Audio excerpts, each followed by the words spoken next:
You're listening to WooSox Insider, presented by your Worcester Red Sox. Welcome back, WooSox Nation, to WooSox Insider. I am Brendan Black, and today I am joined by Tommy Cassell of the Telegram and Gazette. Welcome, Tommy. Thank you very much for joining me. Thank you, sir. Don't feel like an insider like Rob Bradford or Chad Tracy, but glad to give you maybe an outsider viewpoint today. Well, I would say that you have spent much more time than Rob Bradford, maybe not Chad Tracy, but that in this building, and I consider you very much an insider. So, real quick, at the T&G, tell me what your role is and what you do there on a daily basis. Yes, I'm a sports reporter. I cover the WooSox during the season, so I started actually last May as the WooSox beat reporter. So anytime they're home here at Polar Park, I'll cover the team, whether it's a game, a feature, or any kind of aspect going on with the WooSox or Polar Park.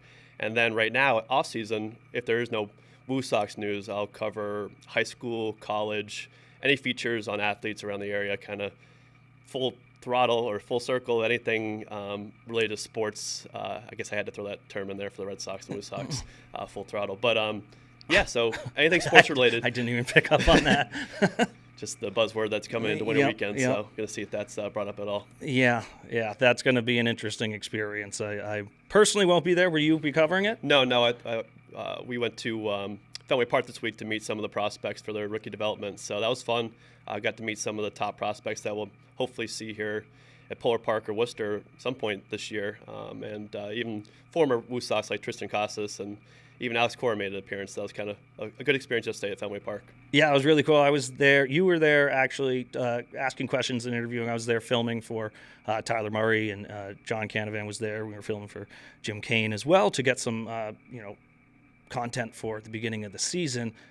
So since we're there, let's just go right into that, because I think that is a really, all those news stories, it's kind of cool. This is my first experience really being in what would be as close to almost like a press junket is what it really was. And then seeing the next day the explosion of all the stories of from everyone that was there, all the different people. So let's start with biggest name there, Marcelo Meyer. What did you talk to him about? And because I saw you posting some videos and that kind of stuff, so you had a chance to speak with him? Yeah, so he's been ranked as the top prospect for the Red Sox by MLB.com, Baseball America, SoxProspects.com. And so everyone wants to know how's he feeling. He hurt his shoulder last year. He pled through the pain for a couple months before hanging it up in August. So the first initial scrum of all media members was right to Marcelo. I got a little video of him answer the question on the injury, but I like to kind of talk to everyone a little bit more individually if I can. So I went right to actually Roman Anthony, their second top prospect, to get his perspective on his kind of year in the organization that kind of flew up the ranks a little bit. 19 years old. 19 years old. Yeah. It's insane. And he doesn't talk like a 19-year-old. He seems pretty poised. You can see that by his play on the field and even in the clubhouse yesterday at Fenway Park. He's the real deal, it seems like, but you got to temper expectations with the 19-year-old, of course. But getting back to Marcelo, he really held the room really well throughout the 1 hour we were there, whether it was the full media or you guys filming with Tyler Murray or myself just one-on-one. He was really poised, and it seems like he's ready for a bounce back this year, and I'm excited to probably see him at Polar Park at some point. Yeah, and that was a question that Tyler and Jim and yourself, I assume, brought up, was the fact that Polar Park is in their future, and it was very cool seeing their responses. That the word travels, especially between these players, guys who have either played with someone down in Portland that has played here or a big leaguer, and they talked to him about it. Like you said, Tristan Casas supposedly just invited himself to come hang out there and get some work in, so that was cool to see him. But he has a lot of time, a lot of at-bats here at Polar Park. So talk about that aspect of it. And some of these guys are SoCal, they're Southern Cal guys who are coming here, Florida, and so they were pretty interested in the weather and everything that was going on. Yeah, 100%. I actually wrote about that a little bit with Marcelo and Nick York, who's also from California. They had never seen snowfall before, literally snow falling in the air. So they've seen it on the ground or pictures, whatnot, but for them to wake up and see snowfall at their hotel window was kind of funny. They were just talking about making their first ever snowball, slipping on the ice on the sidewalks of Boston. We don't like to hear that. Yeah, we don't want to hear any of that. We've had that too much with Chris Sale and some other freak accents in Boston sports history. But yeah, it was great talking to them about the potential opportunity of playing at Polar Park at some point this year. I think Nick York might make it here sooner rather than later, maybe even start here the year at Worcester with AAA. And I always expect Marcelo, after he gets kind of settled back in after his injury, to maybe make it up here some point during the season.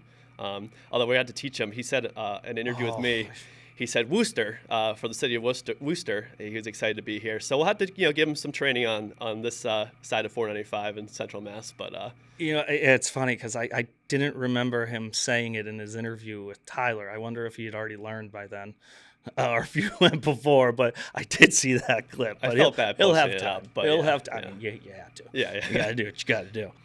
Let's switch over a little bit to your because you mentioned Sox prospects there.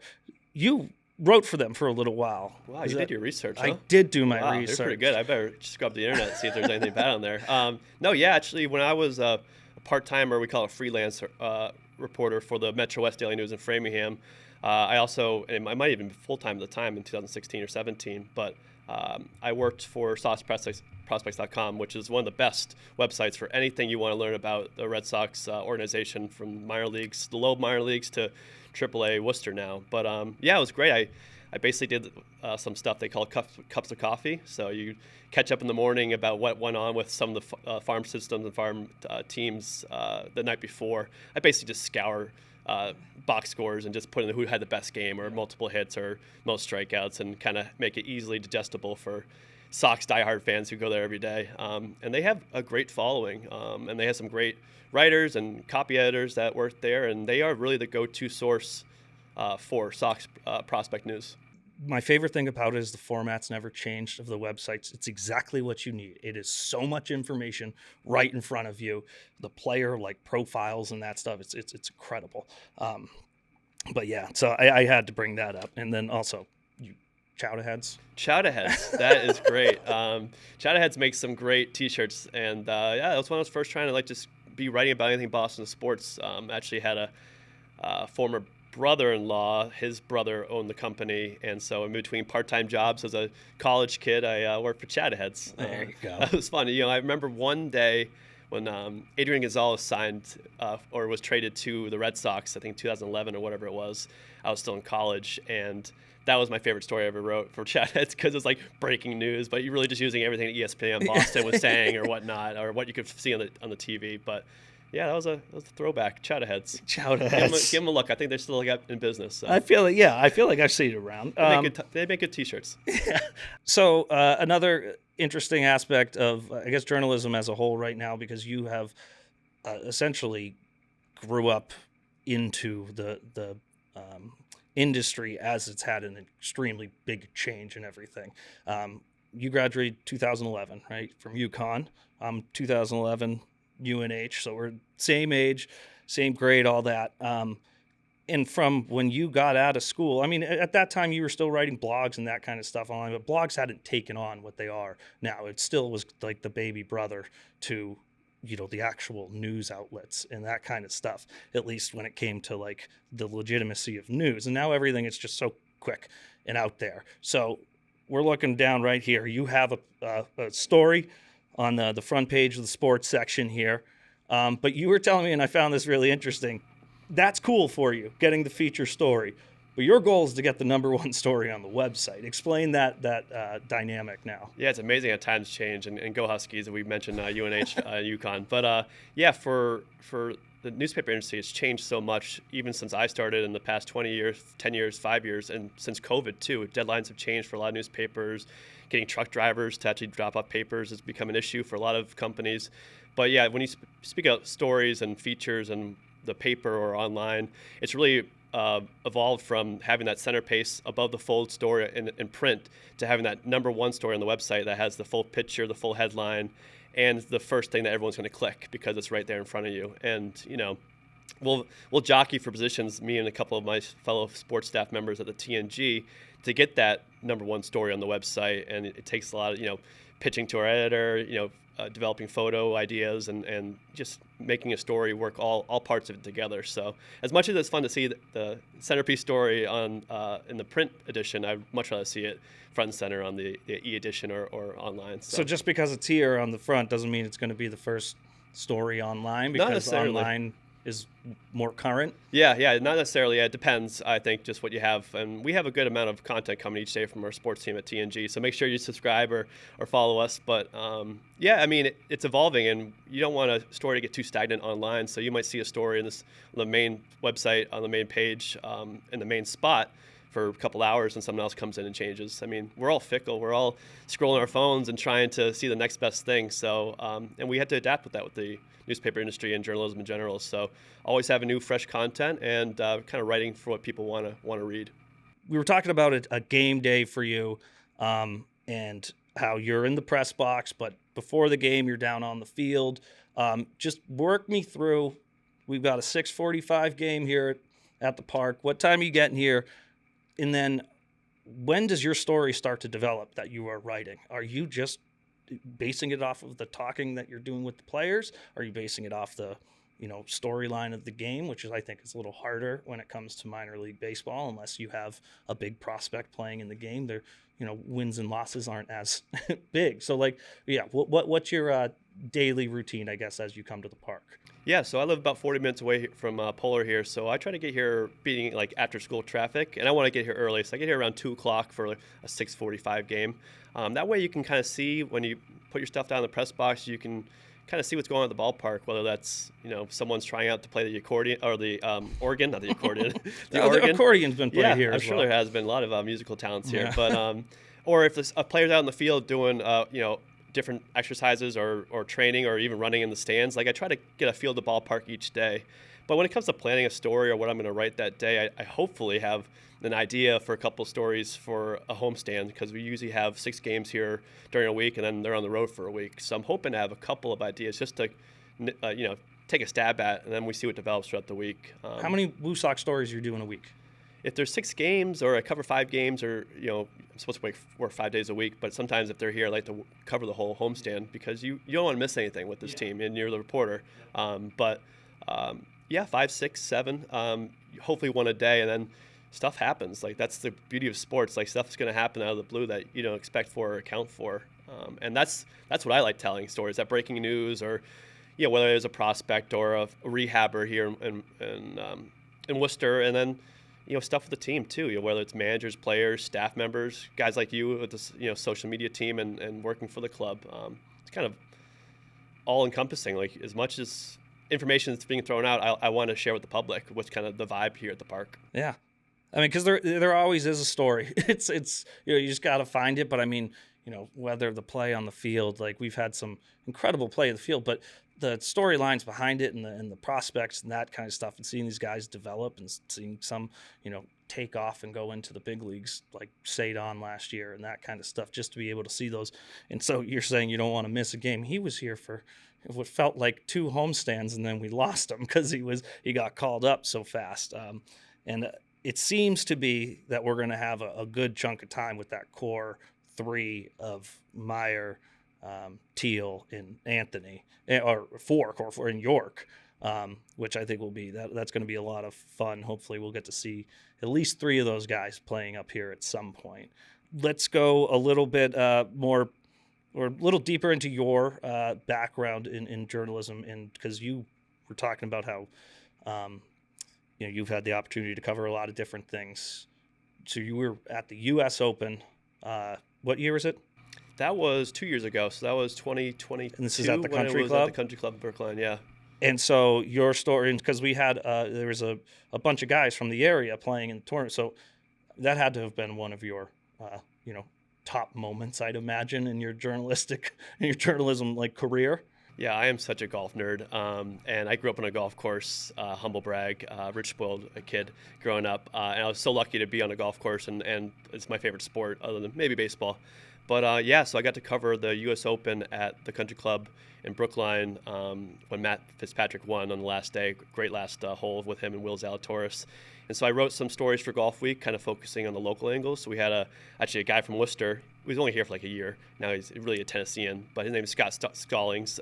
We claim him. He's a beast. And so I followed him around for practice round. He has a Red Sox head cover or a logo on his yardage book, so I got some photos of that.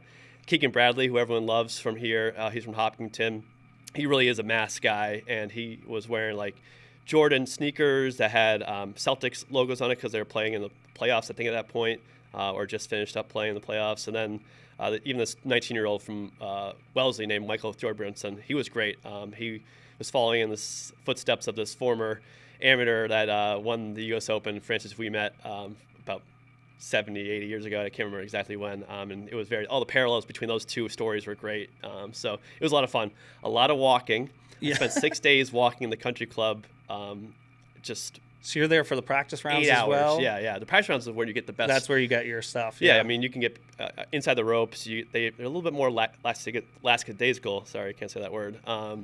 With just talking to you, they're interacting with each other. Their caddies, their friends, their family are all there. And once it comes Thursday to Sunday, a little bit more tightened up as opposed to giving you access. But yeah, that was a lot of fun. As a golf nerd myself and someone that plays golf about twice a week in the summer, that was just a lot of fun.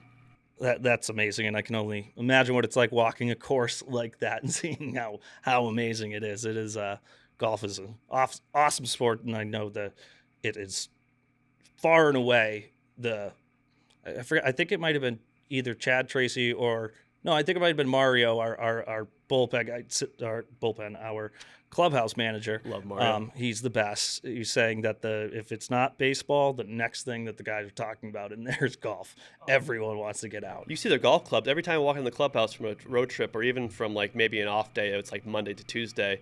There's golf clubs. There's more golf clubs in the hallway there than there are baseball bats. Now the bats are in the batting cage, so give them a break. But yeah, I'm actually looking forward to hopefully play with Trace, Flo, and maybe some other guys this summer. Maybe someone can get us out to Worcester Country Club so we can see who's got the best slice in the bunch. This has been a topic that was brought up. Actually, Nico Cavadas brought it up to me last year, how he's been really wanted to play Worcester Country Club, and I forget who it was. One of the other coaches said it as well. Have you had the chance to play Worcester? No, I'm putting the shout out now, hoping. I know we have some resources inside these walls here at Polar Park, and even in the Worcester area that you might listen to this. If you're listening. Yeah. This please, is a very not Getty, subtle. Rich Gedman wants to play Worcester Country Club. I'm sure he has, but he's hoping to get out there too. So maybe we get a nice foursome with some WooSox folks. Yeah, and then we also we'll be doing. It's now the Rich Gedman Golf Tournament. That will be happening at the Haven. It's not, which is a Haven's beautiful, a great place. beautiful course as well. That's usually some point in April, I believe. I just missed it when I started last year. I was so ticked off because I really I saw all these photos from the great social media team and photographers for the WooSox, and I was like, you know what? Why couldn't I start this job a month before so I would have been able to go to the Haven and play some golf and seeing what everyone was kind of like on the course, because you can tell a lot by someone with their golf game or how they interact in the golf course. And like someone like Nico, I wonder how far he hits the ball. I mean, he's a beast. So craziest thing about him, and I think I've said this on this before, I believe he's a lefty hitter, and he was a lefty golfer as well, and he thought his golf swing was messing with his baseball swing, so he flipped it around. He got righty clubs and just started playing righty, and within a year had his handicap down to something reasonable, like a 12 or something like that from the other side within a year. Wow. That's impressive. Professional athletes. Yeah. Not you or I. No, I have not come close to mastering the game from my dominant side. I'd like to say that the reason why I'm not a Major League Baseball player is because of my golf game. They both ruin each other in high school and early college. I developed a little bit of a slice in the golf game, and then I couldn't pull the ball anymore in the baseball. So I read that in the research about. That's why I'm reporting and not playing. So it is what it is. So let's go. I want to get back to what we went to yesterday with the rookie development, and then I also want to talk about the experience of covering Craig Breslow's essentially first public appearance as a president of baseball operations, which happened here at the gala back in December. But let's first go to, we talked about Meyer, a little bit of Roman Anthony. Who else did you have the chance to speak with? Kyle Teal was one. So you speak of Breslow and his comments this past week to the Boston Globe, talking about the big three. He mentioned Meyer, Anthony, and Teal. So I want to talk to Kyle Teal. He's kind of relatively new prospect. He was drafted last year at a University of Arizona. Really rose to the ranks of the organization as a catcher. Can hit, can catch, and can throw people out. But he's young. He's 21 years old too. So I kind of want to temper people's expectations for some of these guys to be playing, in Boston, this year, next year, because we're talking about 19-year-old Roman Anthony, 21-year-old Marcel Meyer, who might seem like he's older than 21, but he is 21, and then Teal's 21. And so, being able to talk to them inside the Red Sox clubhouse, and their first, maybe for Teal, his first experience with the media, he seemed a little timid, a little maybe nervous, not the right word, but definitely a really nice kid, and he's got all the tools to become a major league catcher someday. But it was nice seeing him, and even catching up with Tristan Casas, the former Worcester great. I wanted to learn about his relationship with Vaughn Grissom, who is slated to be the new Red Sox second baseman if everything goes according to plan. And they've been ripping each other and having fun with each other on social media, whether it's Instagram. They were playing knockout at Trevor Story's baseball camp in Texas. And then yesterday I kind of wanted to see how they play off each other, because Tristan decided to leave Miami, where it's nice out, to come up to Boston during his birthday week, mind you, just turned 24, to be part of the development camp and get to know some of these guys, especially Grissom, who's going to be hopefully his kind of battery mate, if you will, at second base for the Red Sox next year. Tristan Casas had 12 different players play next to him at second base last year. It was what he said was a revolving door. So it was interesting to catch up with him, and he's hoping they can solidify the right side of the infield moving forward, just those two. And he thinks it's really important to build a relationship now as opposed to waiting for spring training or the regular season.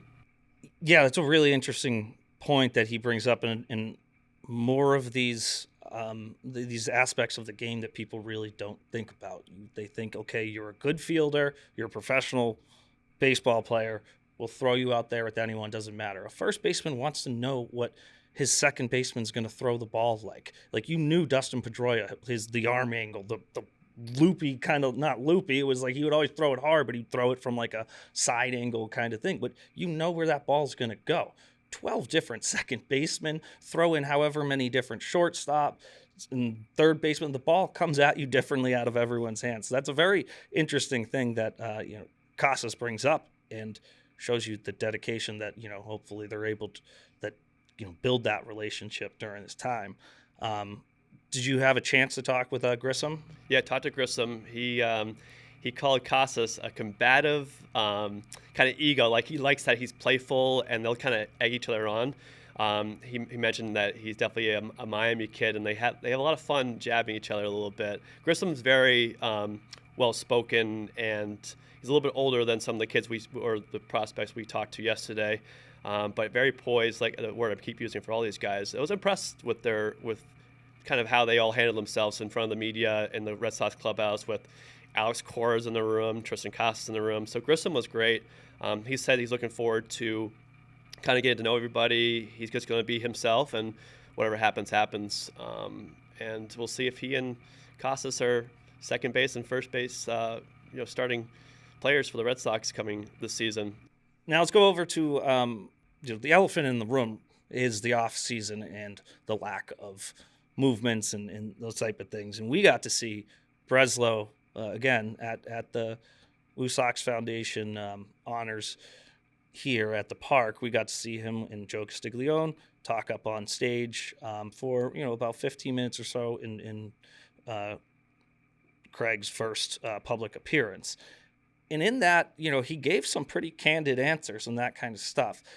Looking back on that retrospectively, what he was saying, I don't think anything was too far off from what he was saying there, but he was talking about we are the Red Sox, we have the resources, those type of things. So when you were covering that versus where you're seeing this now, where do you put or how do you, I guess, are you grading Breslow at this point? Yeah, I think it's, it was nice meeting Craig.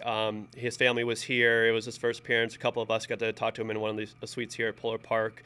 And he was pretty candid. Obviously, can't tell you, grandma's recipes and what exactly they're thinking of. But I think it was no secret. He mentioned they wanted to get starting pitching, controlled starting pitching with, contract and term for years, not just a rental. Because I think this is a little bit of a rebuild process, if you will, for the organization when it comes to the big league club. No one wants to hear the rebuild term, especially when one of your owners is throwing the word around like full throttle. And last year they were in last place in the AL East. But if someone asked him about Ohtani, I don't think that was really realistic. But he mentioned that Ohtani is a once in generation player or once in a lifetime player. But Craig was pretty candid with the needs, and I don't think it's any secret that the Sox need a little bit more depth with their starting pitching or pitching overall, whether that's at the major league level or across the whole organization. And then I think he's ready to, and what he mentioned to the Globe this past week is for some of these top tier prospects, three of them like Teal, Anthony, and Meyer that are in the top 100 prospects in the whole game in MLB. They need to show growth and be up here at Polar at some point this year, or possibly even the Red Sox at some point in 2024. So I feel it's hard for Breslow to come in on the heels of ownership saying they go full throttle. Obviously they still have about a month to make some more signings, but with just minor upgrades in the outfield, and possibly second base, and in the rotation with Lucas Giolito, we'll see where it goes.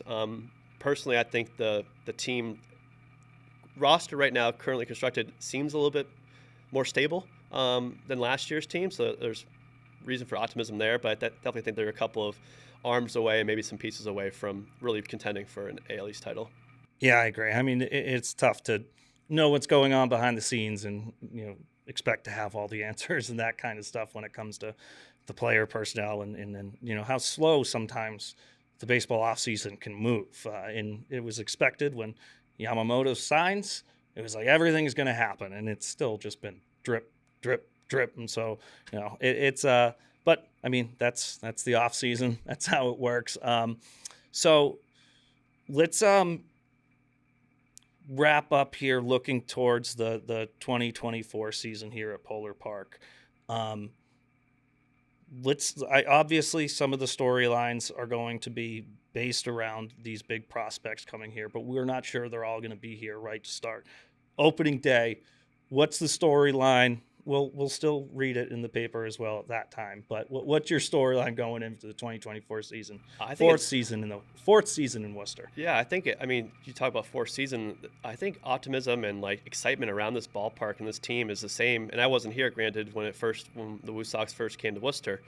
But everyone's so excited for what's going to happen and who they're going to see and what possibly unfolds in the field. Now, mind you, we talked a little bit earlier that the wins and losses for the WooSox don't matter as much as maybe for the Red Sox. It's about development here first, and then kind of the records and the results second. But this team was good last year.